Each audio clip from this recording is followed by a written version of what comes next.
Grazie. Grazie, no.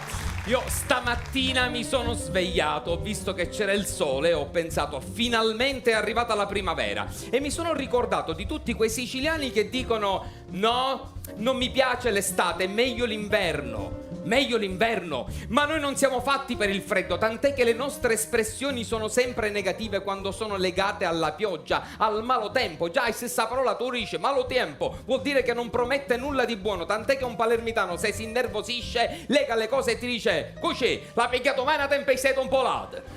D'estate è tutto molto più semplice, cammini per strada, devi fare il tuo bisogno fisiologico, sei in pantaloncini, il primo albero che vedi, vai, e nessuno ti dice niente, anzi ti dicono è normale. D'inverno te la fai di corsa, arriva al bagno, te levo cappietto, te leva sciarpa, te levi in guanti, te levo il giubbotto, ti iso maglione, te leva camisa, te cali cavolo, te levi mutande, non ce l'ho fatta. Esci dal bagno e i cristiani te le ha chiesto che si pisce sopra.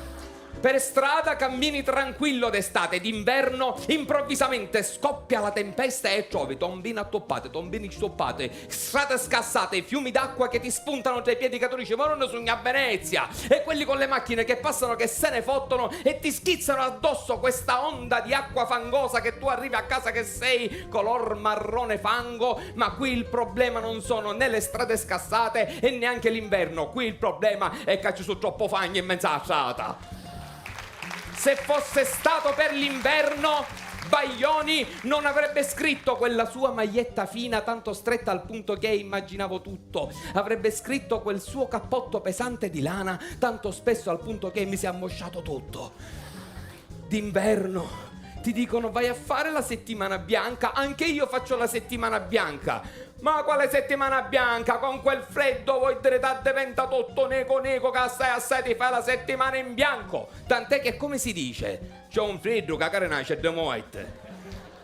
Malgrado questo c'è gente che ha il coraggio di dire e comunque è meglio l'inverno, perché d'inverno se c'è freddo ti copri, ma d'estate se c'è caldo che fai? Che fai? In Sicilia se c'è caldo ti vai a buttare al mare. E se ti piace l'inverno, sai che ti dico? Ma vai a mare!